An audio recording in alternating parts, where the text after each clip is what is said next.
কেন এ কথা বলছো? আমাকে হাতের নাগালে আনতে নিজের সন্তানকে মৃত্যুর মুখে ঠেলে দিয়েছেন। কেমন পিতা আপনি! যদি মনে করো রেহানকে আমি ইচ্ছে করে পানিতে ফেলেছি, তাহলে ভুল ভাবছো। তোমায় কাছে পেতে আমার সন্তানের ক্ষতি করার প্রয়োজন ছিল না। তোমার বোনের কিছু হলে তুমিই ফিরে আসতে। কি বলতে চান? এসব আপনার পরিকল্পনা নয়? না, রোহান কিভাবে পানিতে পড়লো বুঝতে পারছি না। সবকিছু এত দ্রুত ঘটেছে যে কিছুই বুঝতে পারিনি। নাইমা হাসল, বরফ শীতল গলায় বলল, যে পুরুষ মানুষের পাশ থেকে তার নিজের ছেলে পানিতে পড়ে হাসপাতাল পর্যন্ত পৌঁছে যায়, তার বউয়ের আবার বিয়ে করা উচিত। আমি হলে এমন পুরুষকে স্বামী পরিচয় দেওয়ার আগে আত্মহত্যা করতাম। সেসব ছাড়ো, দুনিয়াতে মেয়ের অভাব পড়েনি। চাইলে এখনও তোমার বোনের ৬-৭টা বিয়ে দিতে পারবে। তবে তুমি শান্ত কিভাবে? এমন চুপচাপ থাকার রহস্য কি? কাকে কি বলবো? কেউ কেন আমার কথা বিশ্বাস করবে? তাছাড়া আপনি নিশ্চয়ই নিজের দোষ স্বীকার করে নেবেন না। এক কথায় অস্বীকার করবেন, বলবেন এসবের কিছুই জানেন না। তোমাকে বাচ্চা ভেবেছিলাম আগেভাগে বেশ সব কিছু করেছো, কিন্তু এখন অন্যরকম লাগছে। বোকা ভাবলে ভুল করবেন। আমি যথেষ্ট বুদ্ধিমতী। তাছাড়া হিরে জহরতগুলো আসল মনে হচ্ছে। আমার কোনো ক্ষতি করলে এগুলো চিরতরে হারাবেন। কি চাইছো? ব্যবসায়িক হিসেব নিকেশ করতে চাচ্ছি। লাভের অংশের 50% আমার। বলুন, রাজি? আনিস কিছু বলার আগেই কনক এসে বিছানায় বসলো। চোখে মুখে পানি ছড়িয়ে এসেছে। তাকে দেখতে অদ্ভুত সুন্দর লাগছে। শরীফা বেগম বললেন, তোর আব্বা এখনো আসেনি, মাথা ব্যথা করছে। কনক বলল, হাবিব আসলে বাড়ি চলে যেও মা, এখানে থাকলে অসুস্থ হয়ে যাবে। ডাইমা আমাদের সাথে থাকুক, তোমার জামাই আছে। মহিউদ্দিন সাহেব ফিরে এসেছেন। ভাজা বাদাম আর ভাপা পিঠে নিয়ে এসেছেন। সেসব শরীফা বেগমের হাতে দিয়ে বললেন, নাইমার এখানে থাকার দরকার নেই, জানোই তো হাসপাতালে থাকলে ওর মাথা ব্যথা হয়। কনক বাঁকা চোখে বাবার দিকে তাকালো, কিন্তু কিছু বলল না। আনিস বলল, আব্বা ঠিক বলেছে, নাইমার এখানে থাকা দরকার নেই। আম্মা থাকুক, উনি ভালো বুঝবেন। কনক অমত করল না। কিছুক্ষণ পরেই হাবিব আসলো। খাবার দাবার নিয়ে এসেছে। নববী বলল, রোহানের কি অবস্থা? জ্ঞান ফিরেছে? ফিরেছিল, ওষুধ খাবার পরপরই ঘুমিয়ে পড়েছে। ডাক্তার বলেছে দুশ্চিন্তার কিছু নেই। কিভাবে পড়ে গেল? দুলাভাই খেয়াল করতে পারলেন না? কনক বেশ বিরক্ত গলায় বলল, পারলে নিশ্চয়ই খেয়াল রাখতো। তোমার এসব কথা বলতে হবে না। আমার বেলায় তো খুব ভালো বলতে পারতেন, নিজের স্বামীর বেলায় এত চুপ কিভাবে? কনক কিছু বলতে গিয়েও থেমে গেল। তার চোখ জ্বালা করছে। চোখে পানি আসার আগে এমন করে চোখ জ্বালা করে। সে পেছনে ঘুরে বসলো। এদের সামনে কাঁদতে চায় না। নার্স পাশের রোগীর স্লাইন ঠিক করছিল। অল্প বয়সী মেয়ে, ছিপছিপে মিষ্টিকরণ, লম্বা চুল। সে বেশ তীক্ষ্ণ গলায় বলল, এত কথা বলবেন না, অন্য রোগীর অসুবিধা হবে। হাবিব বলল, দুঃখিত, আমরা এখনই চলে যাচ্ছি। নববী, এসো। নাইমা ওয়াই। নাইমা শান্ত ভঙ্গিতে উঠে দাঁড়ালো। নিচু হয়ে রেহানের কপালে চুমু খেলো। তারপর নববীর হাত ধরে বেরিয়ে গেল। গাড়িতে ওঠার পর হাবিব বলল, সব ঠিক আছে? নাইমা শান্ত ভঙ্গিতে মাথা দোলালো। সবকিছু ঠিক আছে। নববী বলল, এসব আলোচনা এখন থাকুক, বাড়িতে গিয়ে বলতে হবে। বাকিটা পথ তারা কেউ কোনো কথা বলল না। অটোরিক্সা বেশ জোরে চলছে। ঠান্ডা বাতাস গায়ে লাগে, কেমন যেন শীত শীত করে। নববী গায়ের চাদরটা আরেকটু টেনে দিল। বাড়ি ফেরার পর হাবিব বলল, নববী, খাবার দাও, হাত মুখ ধুয়ে আসছে। হাত মুখ ধোবার পর সবাই খেতে বসলো। নববী বলল, দুলাভাই তোমার কিছু বলেনি? বলেছে ভাবি, সে আমাকেই সন্দেহ করেছে। কিছু বলেছে? নাইমা ওনার নিচ থেকে ছোট্ট একটা মোবাইল বের করলো। সরল গলায় বলল, নিজেরাই শুনে নাও। সবকিছু রেকর্ড করে নিয়েছো? অবশ্যই, পরিকল্পনা এমনই ছিল। এই জন্যই ভাইয়া আমায় একা রেখে চলে এসেছিল। জানতাম সুযোগ পেলে দুলাভাই কিছু না কিছু তো বলবেই, তবে বিশেষ কিছু বলেনি। হাবিব মনোযোগ সহকারে সব কথা শুনল। হতাশ গলায় বলল, কোনো স্বীকারোক্তি নেই। চিন্তা করো না ভাইয়া, সেটাও হাতে চলে আসবে। তবে তোকে এইভাবে দুলাভাইয়ের কাছে যেতে দেওয়া যাবে না। ওই লোকের বিশ্বাস নেই, যে কোনো কিছুই করতে পারে। হাসপাতাল ছিল বিধে একা রাখতে সাহস পেয়েছে। অত লোকের মাঝে সামান্য কিছু করারও সুযোগ ছিল না। আমার মনে হয় না দুলাভাই আমার কোনো ক্ষতি করবে। কথাবার্তা শুনে রীতিমতো চমকে গিয়েছিলাম। স্বাভাবিক বিষয়। তাদের খাওয়া প্রায় শেষের দিকে। তখন মহিউদ্দিন সাহেব আসলেন। চিন্তিত মুখে বললেন, কি থেকে কি হয়ে গেল বুঝতে পারছি না। আনিসের কাছ থেকে রোহান পানিতে পড়ে গেল, অথচ সে খেয়ালই করলো না। নাইমা বলল, সবাইকে নিজের কর্মফল ভোগ করতে হয়। সোহেলের মৃত্যুতে দুলাভাই কী ধরনের ব্যবহার করেছে তা সবাই জানে। ভাবিকে নানানভাবে হেয় করেছে। এসব কথা বাদ দাও, তুই হঠাৎ নববীদের বাড়িতে কেন গিয়েছিলি, তাও তোর মা না জানিয়ে? বিশেষ কারণ নেই, বেড়াতে ইচ্ছে হয়েছিল বিধায় গিয়েছি। কোনো সমস্যা? অবশ্যই সমস্যা, একা মেয়ে এত দূর যাওয়াটা ঠিক না। নাইমা কিছু বলল না, হাত ধুয়ে উঠে পড়ল। তার খাওয়া শেষ, এখন একটু ঘুমোতে চায়। নববী মহিউদ্দিন সাহেবকে খাবার বেড়ে দিলেন। সব কিছু গুছিয়ে ঘরে যেতে রাত 11টা বাজলো। হাবিব তখনও জেগে আছে। সে চিন্তিত গলায় বলল, কাজটা ঠিক হচ্ছে কিনা বুঝতে পারছি না। নাইমা কোনো ভুল করলে সব শেষ হয়ে যাবে। নাইমা যথেষ্ট বুদ্ধিমতী, একাই সব রহস্য বের করে ফেলেছে। আশা করি কোনো সমস্যা হবে না। সে কথা ঠিক, তবুও ভাই হয়ে দুশ্চিন্তা তো থাকবে। পরিকল্পনা ভুল মনে হচ্ছে না, ঠিকমতো কাজে লাগলে সব রহস্য বেরিয়ে আসবে। আমার মনে হয় দুলাভাই একা নয়, এই কাজের সাথে অন্য কেউ জড়িয়ে আছে। সে কে তা আমরা ধরতে পারছি। কে হতে পারে? পরিচিত কেউ? আমিও হতে পারি। নববী চমকে উঠল, হকচকিয়ে গিয়ে বলল, মানে? মজা করছি। সিরিয়াস মুহূর্তে মজা করলে টেনশন কমে যায়। শুয়ে পড়ো, অনেক রাত হয়েছে। জিনিসগুলো রেখে আসা কি ঠিক হলো? ওসব সাথে নিয়ে ফিরতে পারতাম না। তাছাড়া সাথে নিয়ে এলেই বা কি করতাম? দুলাভাই বাড়ির সব জায়গায় তল্লাশি করবে, তোমার ঘরে ওগুলো নিরাপদে থাকবে। তা ঠিক, আলমারিতে তালা লাগিয়ে চাবি নিয়ে এসেছি, কেউ খুলতে পারবে না। ঘুমিয়ে পড়ো নববী, বাতি নিভিয়ে দাও। সকালে অনেক কাজ করতে হবে। কি কাজ করবে? তা কাল সকালেই জানতে পারবে। হাবিব গায়ে কম্বল টেনে দিল। নববী বাতি নিভিয়ে দিয়ে তার পাশে শুয়ে পড়ল। একটা হাত রাখলো স্বামীর গায়ে। হাবিবের ঘুম ভাঙল পাখির ডাকে। একটা পাখি জানালার পাশে বসে সুর করে গান গাইছে। গানের সুর শুনলে মনে হয় কেউ কোথাও কাছে। হাবিব বিছানা ছেড়ে নামলো। সদর দরজা খুলে গোলাপ ঝাড়ের সামনে এসে দাঁড়ালো। বেশ কয়েকটা গোলাপ ফুল ফুটেছে, আকারে বড় এবং সুন্দর ঘ্রাণ। সে একটা ফুল ছিঁড়ে নিল, রান্নাঘরে গিয়ে নববীর খোপায় পরিয়ে দিয়ে বলল, চা বানিয়ে দাও, বের হতে হবে। হসপিটালে খাবার নিয়ে যাবে না? দুপুরে নিয়ে যাব। দুলাভাইকে কল দিয়েছিলাম, বললেন পরোটা কিনে খাবে। দুলাভাই এমন শান্ত হয়ে আছে কিভাবে? আমি হলে পাগল হয়ে যেতাম। দুলাভাইয়ের নার্ভ বেশ শক্ত, চরম বিপদে নিজেকে শান্ত রাখতে পারে। তাছাড়া এখন তাড়াহুড়ো দেখলেই নিজের ক্ষতি, সবাই অনেকে সন্দেহ করবে। চায়ের পানি বসিয়েছি, তুমি ঘরে যাও। হাবিব ঘরে চলে এলো। কাপড় বদলে নীল রঙের শার্ট গায়ে দিল। ফুলহাতা সোয়েটার পরে চাদর জড়িয়ে নিল। আজকে বেশ অনেক ঠান্ডা পড়েছে। চা শেষ হবার পরপরই সে বেরিয়ে পড়ল। পুরনো এক বন্ধুর সাথে দেখা করতে যাবে। স্কুলে একসাথে পড়েছে। ছেলেটা দক্ষ জহুরি। হাবিব দুটো হিরে নিয়ে এসেছে, আসল নকল পরীক্ষা করে দেখবে। জুবাইর বেশ অনেকক্ষণ ধরে হিরে দুটো নেড়েচেড়ে দেখলো, সরু গলায় বলল, এগুলো কোথায় পেয়েছিস? শ্বশুরবাড়ি গিয়েছিলাম, সেখানে এক রাস্তায় কুড়িয়ে পেয়েছে। আসলে এগুলো পরীক্ষা করে দেখতে হবে। কিছুক্ষণ অপেক্ষা কর, চা পান করবি, বানিয়ে দিতে বলবো। না, চা পান করে এসছে, তুই এগুলো দেখ। জুবাইর 30 মিনিটের বেশি সময় ধরে পরীক্ষা নিরীক্ষা শেষ করলো। বিস্মিত গলায় বলল, দোস্ত, এই হিরে দুটোই, একটা নকল এবং একটা আসল। আসলটা নকলটার তুলনায় একটু ছোট। এগুলো নিয়ে কি করব? চোরাই মাল মনে হচ্ছে, আপাতত নিজের কাছে রেখে দে। বিক্রি করা ঠিক হবে মনে হচ্ছে না। ধন্যবাদ বন্ধু, আজ উঠে, পরে আবার আসবো। সকালে নাস্তা করে যা, কিছুই তো মুখে তুললি না। পরে আবার আসবো, তখন জমিয়ে খাওয়া দাওয়া হবে। আজ একটু কাজ আছে। হাবিব দাঁড়ালো না। জুবাইর শুকনো মুখে তাকে রাস্তা পর্যন্ত এগিয়ে দিয়ে গেল। বহুদিন বাদে পুরনো বন্ধুদের সাথে দেখা সাক্ষাৎ হলে মন ভালো হয়ে যায়। আনিস তার অফিসের গেটের পাশে দাঁড়িয়ে আছে। তার পেছনে একটা ছায়া দেখা যাচ্ছে। ছায়ামূর্তির চোখ মুখ দেখে আগুন ঝরে পড়ছে। আনিস বলল, এমন কিছু হবে ভাবতে পারিনি। বাচ্চা মেয়ের এত বুদ্ধি কে জানতো? এক এক করে সবাইকে শেষ করে ফেলবো, তারপর নিজেও মরে যাব। কেউ কখনো জানতেও পারবে না বসরাই গোলাপের ঝাড়ের নিচে কি বীভৎস রহস্য লুকিয়ে আছে।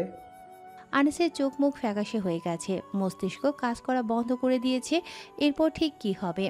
নববী 3 জনের জন্য ভাত রেঁধেছিল। মহিউদ্দিন সাহেব সকালে না খেয়ে বেরিয়েছেন, বলেছেন খিদে নেই, দুপুরে ফিরবেন না, হাসপাতালে যাবেন। সে ভালো মন্দ কিছু বলেনি, চুপচাপ মাথা নেড়েছে। হাবিব এখনও ফেরেনি, খুব তাড়াতাড়ি ফিরবে এমন আশাও নেই। নাইমা বলল, ভাবি খেতে দিবে? রান্না শেষ হয়ে গেছে, বসো নিয়ে আসছি। ভালো লাগছে না, ভোর রাতে খুব বাজে একটা স্বপ্ন দেখেছি। এসব ঝামেলায় না জড়ালেই বোধ হয় ভালো করতাম। নববী কিছু বলল না, ছোট্ট একটা নিঃশ্বাস ফেলল। নাইমা 2 গ্রাস মুখে দেবার পরপরই উঠে গেল, বলল, খেতে ইচ্ছে করে না, মাথা ব্যথা করছে, তুমি খেয়ে নাও। দুপুর হয়ে এসেছে, প্রায় 12টা বাজতে সামান্য কিছু সময় বাকি। সে চুলার পাশে বসে আছে, চোখে মুখে বিভ্রান্তির ছাপ। নতুন ঝামেলা ভালো লাগছে না। ছেলে হারানোর শোক কাটিয়ে উঠতে না উঠতেই নতুন বিপদ হাজির হয়েছে। বারবার মনে হচ্ছে মৃত্যুর খেলা শুরু হয়েছে। আনিস সহজ মানুষ না, কাউকে ছেড়ে কথা বলবে না। নববী ডাল নামিয়ে রাখার পরপরই হাবিব ঘরে ঢুকলো, ক্লান্ত গলায় বলল, এক গ্লাস পানি দাও নববী। নববী পানির গ্লাস এগিয়ে দিয়ে হাবিবের কপালে হাত রাখলো, বিস্মিত গলায় বলল, ঘেমে গেলে কিভাবে? রোদের তাপ খুব বেশি, জোরে হেঁটেছে, সেজন্যই হবে হয়তো। নাইমা কোথায়? ডেকে নিয়ে এসো, জরুরি কথা আছে। নাইমা পাশেই ছিল, বলল, কি হয়েছে ভাইয়া? দুলাভাই কিছু করে বসেনি তো? না, সে কিছু করেনি। জানিস তো, 2টি হিরে সাথে করে নিয়ে এসেছিলাম। আমার এক বন্ধু জোহরি, তার কাছে গিয়েছিলাম। বলল একটা হিরে আসল, একটা নকল। আসল নকল মিলিয়ে ব্যবসা করে বোধ হয়। তোকে একটা কাজ করতে হবে। কি কাজ করব? হাবিব নববীর দিকে তাকালো। নববী এগিয়ে গিয়ে জানালার পর্দা টেনে দিল, দরজা ভিজিয়ে দিয়ে বলল, যাই করবে খুব সাবধানে। হাবিব তার কাঁধে হাত রাখল। নাইমার মুখে ভয়ের ছাপ নেই, শান্ত এবং স্বাভাবিক চোখে তাকিয়ে আছে। এমন সাহসী কজনই বা হয়, লাখে একজন।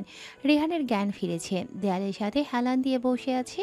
আনিস হাসি মুখে থাকার চেষ্টা করছে, পারছে না, কেমন যেন উসখুস করছে। মহিউদ্দিন সাহেব বললেন, কোনো সমস্যা?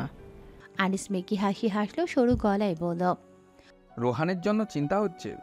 ডাক্তার সাহেব আসেননি? এসেছিলেন, বললেন অবস্থা ভালো, আল্লাহ নিজের হাতে রহমত করেছেন, না হলে এরকম রোগী এত তাড়াতাড়ি সেরে ওঠে না। মহিউদ্দিন সাহেব নাতির পাশে গিয়ে বসলেন, মাথায় হাত বুলিয়ে দিয়ে বললেন, কেমন আছো নানা ভাই? রেহান মাথা দুলালো। শরীফা বেগম বললেন, হাবিবকে কল দিয়ে দেখো তো কত দূরে এসেছে। ওরা আসলে আমি বাড়িতে যাব, গোসল শেষ করে বিকেলের দিকে আসবো। কনক বলল, হাসপাতালেও গোসল করা যায় মা, দোতলায় একটা ভালো বাথরুম আছে। বারান্দার কোনায় ওই আপা সকালে বললো বেশ ভালো বাথরুম, পরিষ্কার পরিচ্ছন্ন, পানির ব্যবস্থা ভালো। শরীফা বেগম দীর্ঘশ্বাস ছাড়লেন। কনকের মনের অবস্থা বুঝতে পারছেন, তবে তার এখানে থাকতে ইচ্ছে করে না। সামনের বিছানায় রোগীর এক লোক ক্রমাগত শব্দ করে নাক ঝাড়ছে, মাঝে মধ্যে ওর দিকে তাকিয়ে জিহ্বা দিয়ে ঠোঁট চাড়ছে। দেখলে গা গুলিয়ে ওঠে। মহিউদ্দিন সাহেব বিকেল পর্যন্ত হাসপাতালে বসে রইলেন। হাবিব খাবার নিয়ে ঢুকলো 1টার পর। নাইমাও এসেছে। কনক বলল, কি এনেছিস? দেশি মুরগির বাচ্চা দিয়ে লাউয়ের তরকারি, পাবদা মাছ ভাজা। ভাবি 1 বোতল দুধ গরম করে দিয়েছে, রোহানকে দিতে বলেছে। কনক মুখ ঘুরিয়ে নিল। আনিস বলল, ডাক্তার সাহেব রিপোর্ট আনতে বলেছিলেন, আমি যাই, ওদেরটা দেখে আসি। নাইমা মাত্রই বসেছিল, সে উঠে দাঁড়িয়ে বলল, আমিও যাব। মহিউদ্দিন সাহেব সরু চোখে তাকালেন। নাইমা সেদিকে গুরুত্ব দিল না, আনিসের পেছনে বেরিয়ে গেল। কনক বলল, আব্বা, রোহানকে একটা ভালো ডাক্তার দেখালে হয় না? এই জায়গা আমার কাছে ভালো ঠেকছে না। দেখানো যায়, কোথায় দেখাবে? বিভাগীয় শহরে নিয়ে যেতে পারলে সব থেকে ভালো হয়। এখানে আর কিছুদিন থাকুক, তারপর না হয় নিয়ে যাব। আপাতত যদি একটা কেবিনের ব্যবস্থা করে দিতেন। সমস্যা নেই, কর্তৃপক্ষের সাথে কথা বলছি। শরীফা বেগম হাঁপ ছেড়ে বাঁচলেন, উজ্জ্বল গলায় বললেন, কেবিনে গেলে নিজেরা থাকা যাবে। কনক, একটা কাজ কর, রোহানকে খাইয়ে দে। ডক্টর সাহেবের কাছে শুনে নিয়েছিলাম সব খাবারই খেতে পারবে। কনক খাবার দাবার দেখতে ব্যস্ত হয়ে গেল। হাবিব বলল, আমাকে যেতে হবে, কাজ আছে। বলেই বেরিয়ে গেল। নাইমা আনিসের পাশাপাশি চেয়ারে বসে আছে। আনিস চেয়ার টেনে আর একটু কাছে এগিয়ে এলো, নিচু গলায় বলল, কি বলতে চাও? আমার কথার কি ভাবলেন? দেখো নাইমা, তোমার বয়স অল্প, জীবনের দীর্ঘ সময় বাকি পড়ে আছে। এখন এসব ঝামেলায় না জড়ানোই বুদ্ধিমানের কাজ হবে। মেয়ে মানুষ বুদ্ধিমতী হয় দুলাভাই, তাছাড়া অল্প বয়সে সফল হলে দোষের কি? এসব কথা থাক, কি ভাবলেন সেটা বলুন। এ ধরনের প্রস্তাব গ্রহণ করতে পারছি না, জিনিসগুলো ফেরত দিয়ে দাও। তোমারই ভালোর জন্যই বলছি। আপনি কবে থেকে আমার ভালো ভাবতে শুরু করলেন? ধরে নাও এই মুহূর্ত থেকেই। যা বলছি শোনো, আশা করছি এই ব্যাপারে তোমার মধ্যে সীমাবদ্ধতা আছে। এখনো আছে, তবে কতক্ষণ থাকবে সে নিশ্চয়তা দিতে পারছি না। প্রস্তাবে রাজি না হলে আমিও অন্যরকম ভাবতে বাধ্য হব। আনিস ভ্রু কুঁচকে ফেলল, কর্কশ গলায় বলল, কি করবে তুমি? অনেক কিছুই করতে পারি, যেমন ধরুন পুলিশের কাছে বলে দিলাম। ভুল করো না নাইমা, কথা শোনো। তোমার যা প্রয়োজন আমি দেখব। জিনিসপত্রগুলো ফেরত দিয়ে দাও। কখনোই না। কেন আপনার কথা শুনবো? আমায় মেরে ফেললেও আপনার কথা শুনবো না। বোকামি করছো তুমি। ওই হিরে জহরতের রহস্য আমার সাথেই খবরে চাপা পড়ে যাবে। আবার ভেবে দেখুন, গোটা লাভ হারাবেন নাকি 50%? নাইমা উঠে চলে গেল। মেয়েটা শান্ত ভঙ্গিতে হাঁটছে, যেন সবকিছু স্বাভাবিক। আনিস সেদিকে তাকিয়ে ছোট্ট একটা নিঃশ্বাস ফেলল। পকেট থেকে মোবাইল বের করে কানে চেপে ধরল। লোকজনের ভিড় বাড়ছে, এখানে কথা বলা যাবে না। সে একটু দূরে সরে গেল। নববী বিকেল পর্যন্ত অপেক্ষা করল। কথা ছিল হাবিব খুব দ্রুত ফিরে আসবে। সে আসেনি, কিছু জানায়নি পর্যন্ত। বেলা পড়ে এসেছে। সূর্য পশ্চিম আকাশে রক্তবর্ণ ধারণ করেছে। সূর্য ডোবার আগ মুহূর্তে হাবিব বাড়ি ঢুকলো। তরল গলায় বলল, চা বানিয়ে দাও নববী, মাথা ব্যথা করছে। দুটো টাফনেল খেয়েছে, কাজ হয়নি। নববী বিরক্ত বোধ করলো। তীক্ষ্ণ গলায় বলল, দুটো টাফনিল খেয়েছো কেন? ডক্টরের পরামর্শ ছাড়া যে কোনো ওষুধের ব্যবহার শরীরের জন্য ক্ষতিকর হতে পারে, জানো না এটা? জানি, উপদেশ সবসময় অন্যের জন্য বরাদ্দ থাকে নববী, নিজের বলে কেউই মনে রাখে না। খেয়ালই কেন করছো? সত্যি কথা বললাম, এমনিতেই নানান দুশ্চিন্তায় মাথা খারাপ হয়ে আছে। কি হয়েছে? দুলাভাই কিছু স্বীকার করেননি? কখনোই করবে না। ভেবেছিলাম নাইমার প্রস্তাবে রাজি হয়ে যাবে। নববী ভ্রু কুঁচকে ফেলল, সরু গলায় বলল, হয়নি? এখনো পর্যন্ত না। আজ সন্ধ্যায় দেখা করতে বলেছে, সেখানে নাকি বাকি কথা শেষ করবে। কোথায় দেখা করতে বলেছে? জায়গার ব্যাপারে জানা নেই, পরে জানিয়ে দেবে। তোমার পুলিশ বন্ধুর সাথে কথা বলেছো? থানায় গিয়েছিলাম, কথা হয়নি, কাজে ব্যস্ত আছে, পরে কথা বলে নেবে। এখন আমরা কি করতে পারি? সন্ধ্যা পর্যন্ত অপেক্ষা করব, দেখা যাক কি হয়। আমার মনে এসব পদক্ষেপ ভুল, আগে পুলিশকে জানিয়ে দেওয়া উচিত ছিল। হবে হয়তো। চা বানিয়ে আনবে? ভালো লাগছে না কিছু। নবী চুলায় চায়ের পানি চাপালো। দুটো তেজপাতা ছিঁড়িয়ে পানিতে দিয়ে সেদিকে তাকিয়ে রইল। পানি ফুটতে শুরু করেছে। সে হাবিবের পরিকল্পনা বুঝতে পারছে না। সব কিছু জেনে বুঝে নাইমাকে বিপদে ঠেলে দেবার মানে কি? সে কি বুঝতে পারছে না আনিস খারাপ লোক, চাইলেই নাইমার ক্ষতি করে দিতে পারে। সন্ধ্যা নেমে গেছে, অন্ধকার গাঢ় হতে শুরু করেছে। আনিস রেহানের পাশে বসেছিল। সে বলল, সন্ধ্যায় খাবার জন্য কিছু নিয়ে আসলে মন্দ হয় না। চটপটি খাবে? কনক মাথা দোলালো। তার অর্থ হ্যাঁ হতে পারে, আবার নাও হতে পারে। শরীফা বেগম বললেন, ভাজা পোড়া খেলে গ্যাস হবে, বাদাম বা ফল জাতীয় কিছু নিয়ে এসো। নাইমা বলল, আমি চটপটি খাবো। কনক বাঁকা চোখে তাকালো, সরু গলায় বলল, হাসপাতালের ভেতর এসব নিয়ে আসা যায় নাকি? কত মানুষজন এখানে। তাহলে আমি বাইরে গিয়ে খাবো। নিয়ে যাবেন দুলাভাই? এসো, চাদর নিয়ে নাও, শীত পড়ে গেছে, বাইরে ঠান্ডা বাতাস। নাইমা গায়ে চাদর জড়িয়ে নিল। সিঁড়িতে আনিস বলল, এসব ঝামেলায় না পড়লে কি খুব বেশি অসুবিধা হতো? ঝামেলা নয়, অ্যাডভেঞ্চার মনে হচ্ছে। আনিস ছোট্ট একটা নিঃশ্বাস ফেলল। নিঃশ্বাসের শোনা গেল স্পষ্ট। জায়গাটা বেশ নিরিবিলি, লোকজন নেই বললেই চলে। হাসপাতালের দক্ষিণ কোণার দিকে বেশ অনেকখানি জায়গা নিয়ে চটপটির দোকান, আশেপাশে চেয়ার ছড়িয়ে ছিটিয়ে রাখা। আনিস 2 প্লেট চটপটি অর্ডার করলো। দুজনে গিয়ে সব থেকে কোণার চেয়ারে বসলো। অন্ধকারে কোনো কিছুই পরিষ্কার দেখা যায় না। দুজনে মুখোমুখি দুটো চেয়ারে বসলো। নাইমা বলল, কি ভাবলেন? ভাবার সুযোগ নেই, ব্যবসাটা আমার একার নয়, আমি শুধু আনা নেওয়ার কাজ করি। আপনার কথা কিভাবে বিশ্বাস করব? কি করেছেন ভুলে গেছি ভাবছেন? আমি কিছুই করিনি। নিজের নামে আর কত সাফাই গাইবেন? আমি এর শেষ দেখেই ছাড়বো। আপনাকে জেলের ভাত আমি খাওয়াবো। হুমকি দিচ্ছ আমায়? ঘাবড়ে গেলে হুমকি ধরে নিতে পারেন। আনিস বেশ জোরালো গলায় বলল, কেন বুঝতে চাইছো না তুমি? নিজেকে কি মনে করছো এটা? নাইমা কিছু বলতে যাবে তার আগেই আনিস তার চেয়ার ধাক্কা দিয়ে নিচে ফেলে দিল। নাইমা অনেকখানি দূরে ছিটকে পড়ল। নিঃশব্দে দুটো বুলেট এসে আনিসের বুকে বিঁধল। সে ব্যথায় কুঁকড়ে উঠল। নাইমা তড়িঘড়ি করে আনিসের কাছে এসে বলল, কি হয়েছে আপনার? ঠিক আছেন? ব্যথার বিষে দাঁতে দাঁত চেপে আছে আনিস। তার বুক থেকে তাজা রক্ত গড়িয়ে পড়ছে। নাইমা তার গায়ে হাত রাখলো, করুণ গলায় বলল, চিন্তা করবেন না, ঠিক হয়ে যাবেন। কাছেই হাসপাতাল, সময় লাগবে না। আনিস নাইমার হাতের উপর হাত রাখলো, গলা টেনে বলল, সবাই নিজের কর্মফলকে ভোগ করে।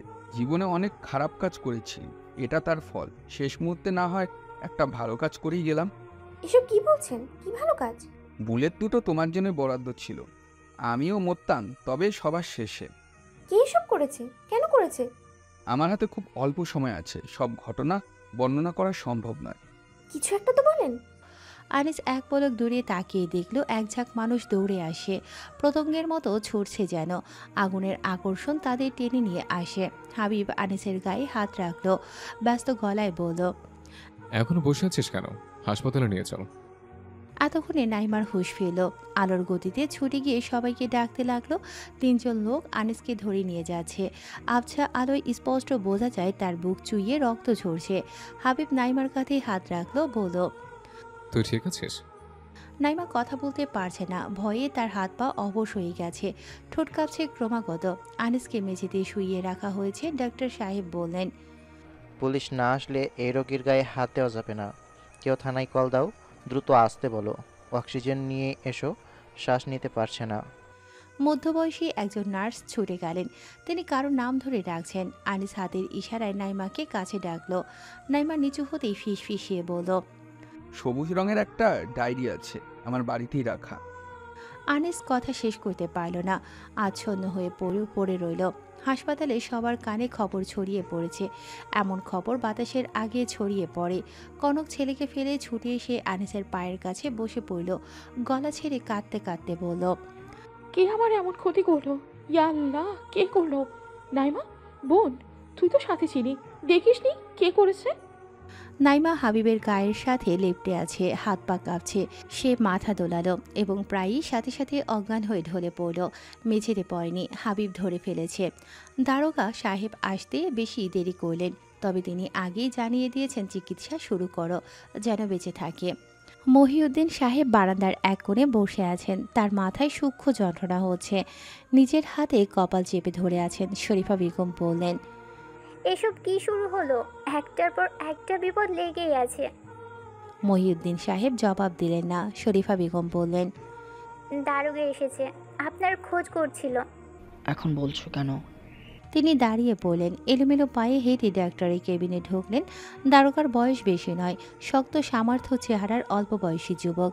লোকটা মহিউদ্দিন সাহেব দেখে হাসলেন, উঠে এসে হাত বাড়িয়ে দিয়ে বললেন, আমি ইন্সপেক্টর শরাফত উল্লাহ। মহিউদ্দিন। বসুন, বসে কথাবার্তা বলি। মহিউদ্দিন সাহেব চেয়ার টেনে বসে পড়লেন। ধপ করে শব্দ হলো যেন। শরাফত বললেন, কে হয় আপনার? জামাই, বড় মেয়ের বর। ঘটনার সময় কোথায় ছিলেন আপনি? নাতির কাছে, এই হাসপাতালে ভর্তি আছে। কারোর সাথে শত্রুতা আছে?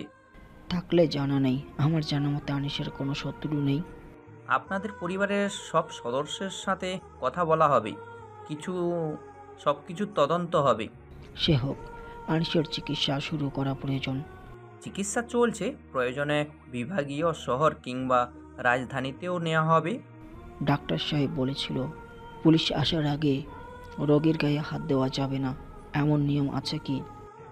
শরাফত শান্ত গলায় বললেন, ফৌজদারি কার্যবিধির 509 ধারা মতে ডাক্তাররা আদালতে সাক্ষ্য দিয়ে থাকেন।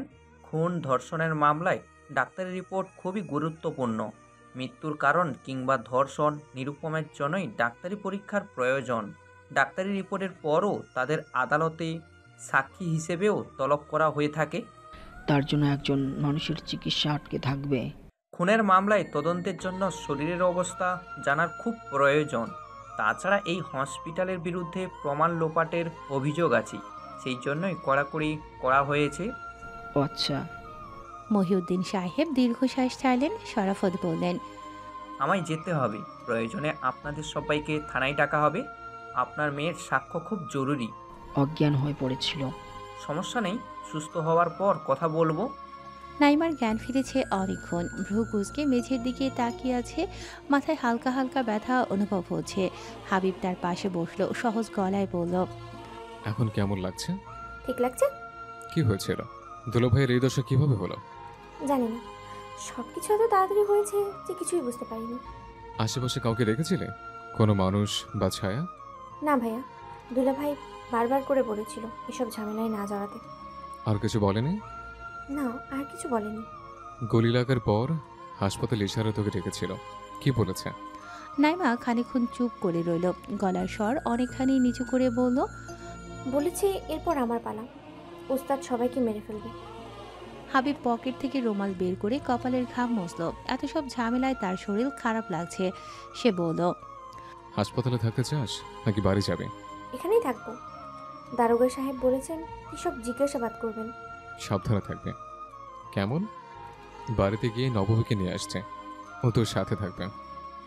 নাইমা কিছু বলতে গিয়েও থেমে গেল, সামান্য মাথা দুলিয়ে বলল, নিয়ে এসো, পারলে এক বাটি নুডলস রান্না করে আনবো, খেতে ইচ্ছে করছে। হাবিব ছোট্ট একটা নিঃশ্বাস ফেলে বেরিয়ে গেল। শরাফতের সাথে কথা বলে নিয়েছে, তিনি অনুমতি দিয়েছেন। হাসপাতালের বিছানায় সাদা চাদর বিছানো থাকে, দেখে মনে হয় সাগরের ফেনা ভাসছে। নাইমা যে বিছানায় শুয়ে আছে তার চাদরও সাদা রঙের, পায়ের দিকে খানিকটা অংশে লাল লাল ছোপ, মনে হয় পানির পিক লেগেছে। সে বিছানায় উঠে বসল। শরীফা বেগম বললেন, নবমী না আসলে ঝামেলা হচ্ছে। খনক রোহানের সাথে একা, মেয়েটার উপর দিয়ে যেসব যাচ্ছে আল্লাহ মাফ করুক। তুমি আব্বার কাছে যাও, আব্বাকে বলো আমার কাছে এসে বসতে। তোর আব্বা দারোগার সাথে গেছে, ওই জায়গা খুঁজে দেখতে হবে। থাক, তুমি আব্বার কাছে যাও, আমার ঠিক লাগছে। শরীফা বেগম অনিচ্ছায় উঠে দাঁড়ালেন, দরজার কাছ পর্যন্ত গিয়ে দুবার ফিরে তাকালেন। নাইমা দেয়ালে হেলান দিয়ে চোখ বন্ধ করে আছে, তার মাথায় নানান চিন্তা ঘুরপাক খাচ্ছে। যেই গুলি করুক সে জানতো তারা ওখানে আছে, এমনকি এটাও জানতো কে কোন চেয়ারে বসা, কোন দিক থেকে গুলি করবে, সব কিছু আগে থেকে ঠিক করা ছিল। অবাক করার বিষয় হচ্ছে জায়গাটা অন্ধকার, গুলির শব্দ হয়নি। দুলাভাই কিভাবে জানলো বুলেট আসে? খালি চোখে বুলেট দেখার সুযোগ নেই। নাইমা নিজের মাথা চেপে ধরল। সন্ধ্যায় দেখা করার ব্যাপারটা সে আনিস এবং হাবিব ছাড়া অন্য কেউ জানতো না, নাকি জানতো? সে লম্বা শ্বাস নিল। এসব প্রশ্নের উত্তর জানতে হলে ডায়েরিটা প্রয়োজন। যেভাবেই হোক ওই বাড়ি যাবার ব্যবস্থা করতে হবে। সে ঠিক করল সব কাজ একাই করবে, হাবিবকে আর কিছু জানাবে না। কেন যেন ভাইকেও আর ভরসা করতে পারছে না। নবমী রাতের খাবার সাজিয়ে বসে আছে, একা বাড়িতে তার কেমন ভয় ভয় করছে, মনে হচ্ছে কেউ তার ক্ষতি করে ফেলবে। এদিকে দুশ্চিন্তাও হচ্ছে। সন্ধ্যা থেকে হাবিবকে কল দিচ্ছে, সে কল রিসিভ করছে না। হঠাৎই কেউ একজন নবমীর কাঁধে হাত রাখলো। নবমী চমকে চিৎকার দিয়ে উঠল। হাবিব বলল, আমি। এভাবে কেউ ভয় দেখায় আর একটু হলে হার্ট ফিল করতাম। ঝামেলা হয়ে গেছে নবমী, বিরাট ঝামেলা হয়ে গেছে। কি হয়েছে? দুলাভাই। কি করেছে দুলাভাই? নাইমার কোনো ক্ষতি করেনি তো? আগেই বলেছিলাম এসব ঝামেলা করো না, পুলিশে জানাও। নাইমা সুস্থ আছে, দুলাভাইকে কেউ বা কারা গুলি করেছে। নবমী বিস্মিত গলায় বলল, মরে গেছে? না, এখনো জীবিত, হাসপাতালে ভর্তি। দুলাভাই মারা গেলে অনেক সত্য চাপা পড়ে যাবে। যখন গুলি লেগেছে তখন নাইমাও তার সাথে ছিল। আল্লাহর রহমত, নাইমার কিছু হয়নি, তবে এইসব দেখে অজ্ঞান হয়ে গিয়েছিল। এখন কি অবস্থা? হাসপাতালে তোমাকে নিতে এসছে, ওর কাছে থাকবে, মা আপার কাছে। আপা ঠিক আছে? কাছে। এত কিছুর পরে কিভাবে ঠিক থাকবে? ঠিক থাকা সম্ভব নয়। অল্প কিছুক্ষণ সময় দাও, সবকিছু গুছিয়ে নিয়ে আসি। খাবার বেড়ে দেবো, খাবে? খিদে নেই, দ্রুত কাজ করো। নবমী বেশ দ্রুতই সব কাজ গোছালো। খাবার দাবার টিফিন বক্সে ভরে আলাদা করে রাখলো। দুটো কম্বল, বেডশিট, বালিশ নিল। মোবাইল চার্জার, থালা বাটিতে, এমন অবস্থা যেন কেউ নতুন সংসার সাজিয়েছে। অটোরিকশায় বসা যায় না, ঠান্ডা বাতাস গায়ে লাগে। নবমী হাবিবের হাত চেপে ধরলো, ভীতু গলায় বলল, হয় হয়, আল্লাহ না করুক তোমার কিছু হয়ে গেলে। হাবিব নবমীর মাথায় হাত বুলিয়ে দিল, অসম্ভব কোমল গলায় বলল, চিন্তা করো না, আল্লাহ চাইলে আমি তোমার কাছেই থাকবো। হাসপাতালে লোকের অভাব নেই, গেজ করছে চারিদিকে। ফিনাইলের কড়া গন্ধ, ওষুধের গন্ধ এবং রোগের গন্ধ। কিছুক্ষণ থাকলেই মাথা ভার ভার হয়ে যায়। আনিসের বাড়ির লোক এসেছে, যাদের এখানে কোনো কাজ নেই তারাও এসেছে। পুলিশ দেখে উৎসুক চোখে তাকিয়ে আছে। কনক তাচ্ছিল্যে সুরে বলল, নিজের ছেলের কথা শুনে সবাই এসেছেন, অথচ আমার ছেলে দুদিন ধরে হাসপাতালে ভর্তি। আশা তো দূরের কথা, কল দিয়েও খোঁজ নেননি। মিলি বলল, রোহান অসুস্থ, এই খবর কি আমাদের জানিয়েছেন? শরীফা বেগম বিস্মিত গলায় বললেন, আনিস কিছু বলেনি? আমরা তো ভেবেছি ও সব বলবে। না, আন্টি বলেননি। আঙ্কেল কল না দিলে ভাইয়ার কথাও জানতে পারতাম না। যা হবার হয়েছে, এখন আল্লাহকে ডাকা ছাড়া অন্য উপায় নেই। এখানে চিকিৎসার কি প্রয়োজন? ভাইয়া নিয়ে ঢাকা মেডিকেলে যেতেন, ভালো ভালো প্রাইভেট হাসপাতালগুলো আছে। সময় হয়নি মা, ডক্টর বলেছে হাতে সময় কম, এখানেও ভালো ডক্টর নেই। মিলি বিরক্তি নিঃশ্বাস ফেলল। হাবিব যখন হাসপাতালে পৌঁছালো ততক্ষণে শরাফত ফেরত চলে গিয়েছিলেন। দুজন কনস্টেবল আছে, রাতে তারা থাকবে। নববী গিয়ে নাইমার পাশে বসলো, নুডলসের বাটি বের করে দিয়ে বলল,